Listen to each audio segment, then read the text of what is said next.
Hi, I'm Matt from hockeyreviews.ca, and this is an unboxing and kind of initial look of the CCM FT2 skates.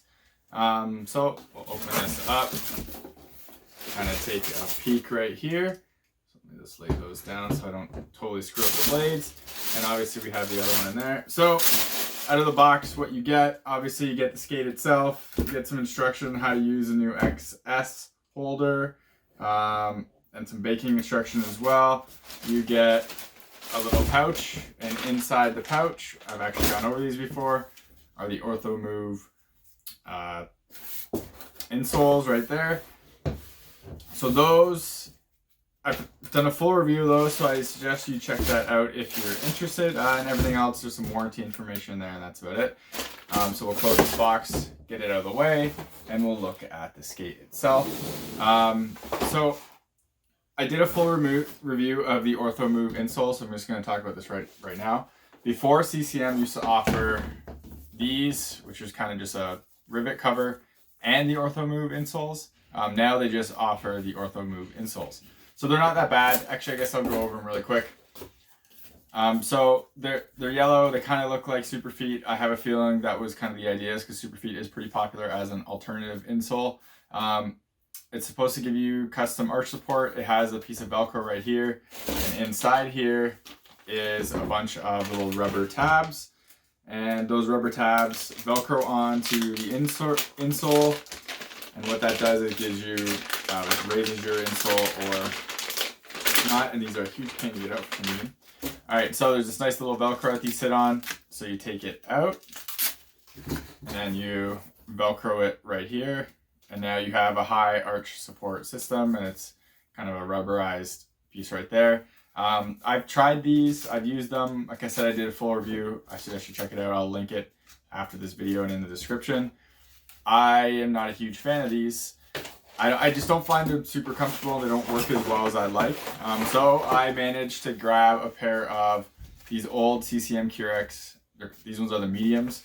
I find these super comfortable with my feet. I found these better than any other insole I've ever used, including Superfeet. So I grabbed those to go back to them.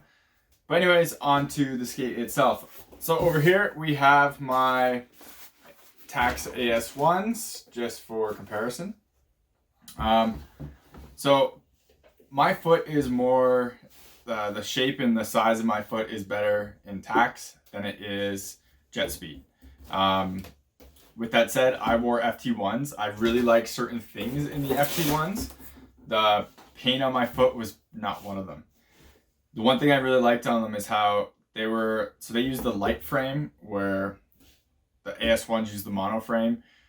The light frame is thinner and it's basically softer, so you can feel the boot flex more. It's not as stiff as the mono frame in the Tacx are. Both of these are composite boots, or CCM style composite one-piece boot. As you can see, there's no outsole on both of them. So I'm really happy that CCM I'm really happy to try these again, because I really want to see how this feels while skating. I felt the FT1s were really natural feeling. So basically when you would make your strides, you could feel the boot flex with your foot, and it didn't feel like a ski boot. Now some people like ski boot feeling, some people don't. I found that this one just felt like it more naturally kind of flex with your foot and move with your foot. And I felt my skating was a little bit better in the FT1s than it was in the AS1s. But like I said, these don't totally fit me that well, so it's kind of a hit or miss with that. So I don't have the FT1s anymore to talk about or to show next to each other, because I sold them to buy these. Now I don't know if I'm gonna keep which ones of these I'm gonna keep. So for the time being, I have both of these. So what is new on these skates? Actually, I guess I'll talk about the biggest part is the Speedblade XS holder, which is their new quick release holder for skate blades. So one of the big advantages to buying a Bauer skate is they had the trigger holder. They had a little piece of plastic here. You squeeze it, you push out the back of the skate. The blade comes out really easy. No tools really needed.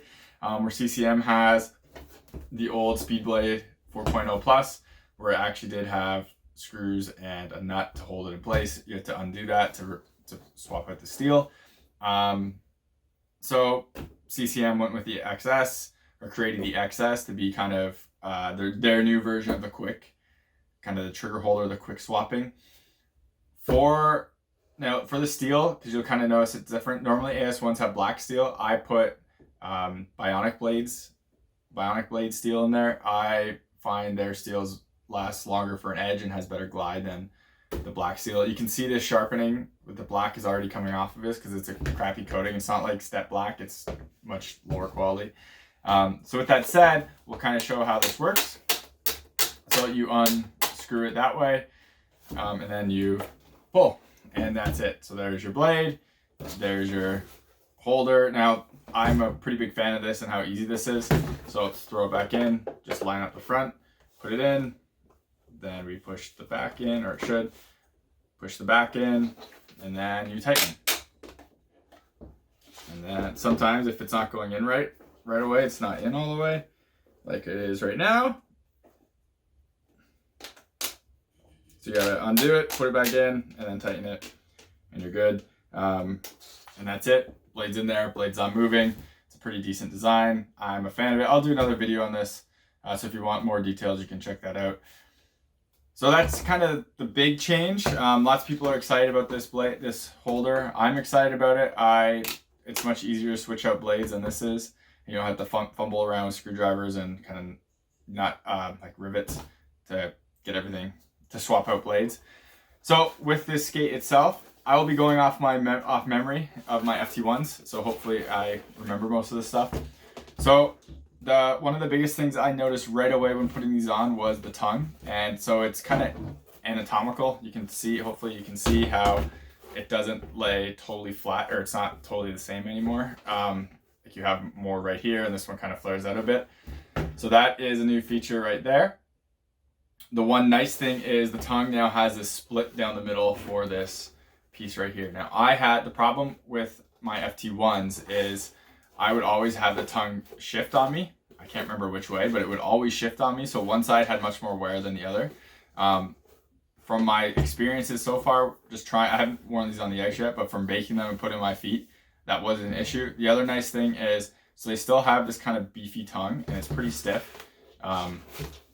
It's definitely stiffer than what's on the Tacks, because the Tacks is soft in my opinion.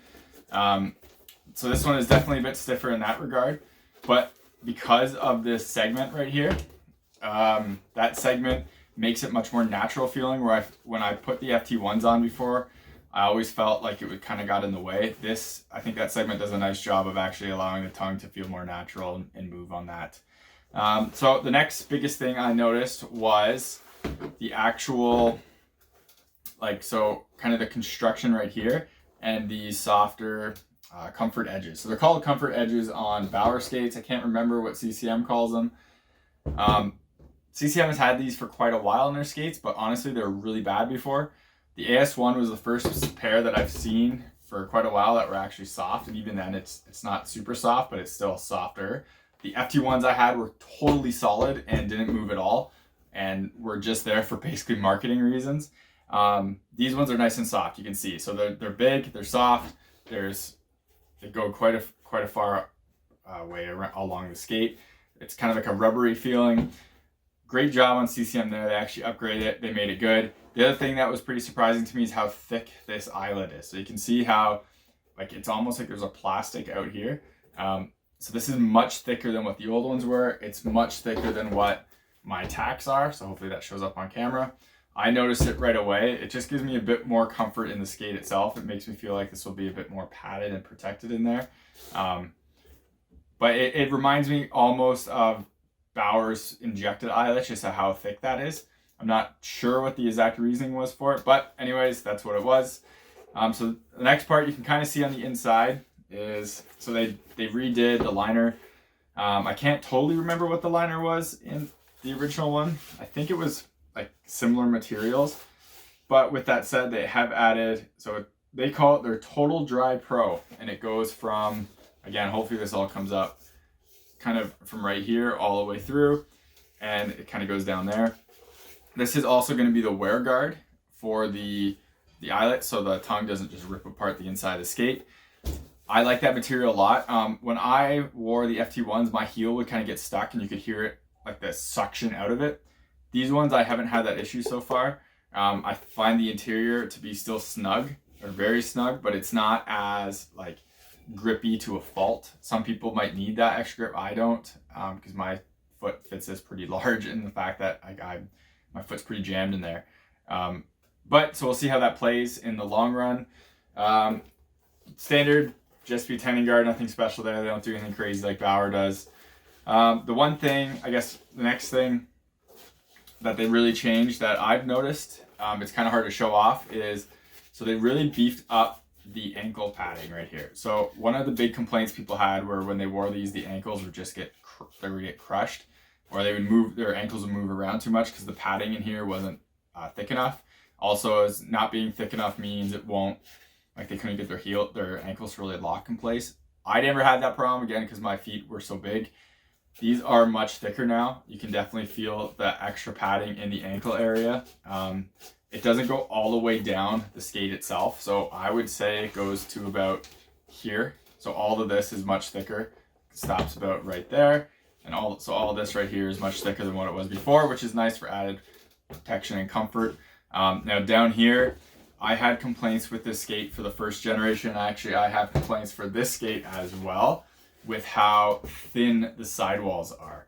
I think the protection in CCM skates is hilariously bad. To the point where me playing in my rec league, playing out, block a shot with the AS1s, and I had like a bruise and swollen ankle for a couple weeks. This feels even thinner than the AS1s. So I know that that's going to be a pain point for me. I wear a shot blocker, so it won't be a huge issue, but that will definitely be kind of annoying in that sense. But it is what it is. Now, there is a couple spots I'm a little worried about in terms of how thick the padding is for what people were talking about in the past of having some comfort issues. And one of that is right here. So there's not a ton right here. I had a couple people, actually specifically on the inside. So, but right here and kind of right down here, people were complaining that it would be a constant rubbing spot and it just wasn't comfortable for them. So the actual thicker padding kind of goes here and it comes up right about here and goes in here. So there is still a spot right here and right down here that doesn't feel really thick for padding. It actually feels like it's kind of lacking right there. So hopefully that people's issues there won't be reoccurring like they did in the original FT1s. For me, that wasn't an issue, again, because my feet were in the skate so much that my feet weren't moving at all. So I think that I guess for the graphics, they obviously updated the graphics, a little less silver, a little more detailing in it. I'm a fan of them. I think they look good. A lot of people don't like the new Vapor graphics. I actually kind of like the Vapor graphics. I find that I'm kind of iffy about skates when they first come out. Then the more I see them, the more I'm okay with them. I feel like a lot of people are like that. I kind of like understated more, and so like the Jetspeeds are almost kind of preferable in that sense, but even then, both of these are kind of a bit too busy for my total preference. I don't think these are bad, but they're all like, they're not the best by all means, but they look okay. They're definitely, you know what they are when you look at them, so that's always a bonus with that. So that's about it for this initial look review unboxing thing. So I'm going to be using these for a few months coming up, and I'll be doing a full review when I'm comfortable talking about it in that sense. So if you have any questions, let me know. I'll try to answer them the best I can. So I think that's about it. So thank you very much for watching. Remember, I hate to say this, remember, subscribe to me on YouTube, follow me on Twitter, Instagram, links are in the description. Helps me get gear like this so I can do reviews on, talk about them, and make content. As well as if you make a purchase or don't make a purchase because of one of my videos or some of my content, please reach out to the manufacturer and let them know. Gets me on their radar, so possibly I can get stuff to demo. Because unlike a bunch of those places, I bought these. So anyways, thank you again very much for watching. I will have another video kind of going over this a little bit more, just comparing this steel to the old steel and kind of how this mechanism works. So if you're interested in that, check that out. And that's it. Thank you very much for watching, and take it easy.